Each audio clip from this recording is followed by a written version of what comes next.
Sa Lunes, may bago na maghahatid ng pinakamaiinit na showbiz news dito sa Chika Minute. Ang bagong makakachika, kilalanin natin sa reporta ito ni Lars Santiago. Tapos na ang paghihintay. Kanina, humarap na si Iya Villania sa mga miyembro ng press bilang pagkapakilala sa kanya bilang bagong anchor ng Chika Minute. Hindi naging maramot ang kapuso artist sa pagsasabi ng kanyang nararamdaman. Ngayong ipinahayag ng siyang opisyal na makakachika ng mga manunood sa balitang showbiz ng 24 oras. Kanina na-excite ako, ngayon kinakabahan. yun yung nararamdaman ko.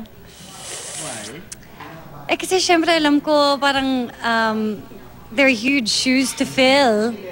I mean, Chika Minute is Pia. So I just hope that people will enjoy my stint as an anchor. Kabilang daw sa mga paghahanda niya bilang Chika Minute anchor ay ang paghingi ng pointers mula kay Pia Guanyo. She was telling me nga na, Iya, there's a reason why I stayed for 11 years because she really enjoyed 24 Oras and what she's been having to do for the channel and for the show.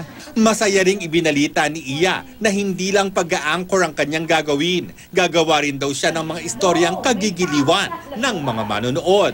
I'll get to interact with your favorite Kapuso stars. We'll be doing things together. So yun yung mga features na dapat niyong abangan. Bukod sa 24 oras, patuloy pa rin mapapanood si Iya sa mga programang Sunday All-Stars at Taste Buddies.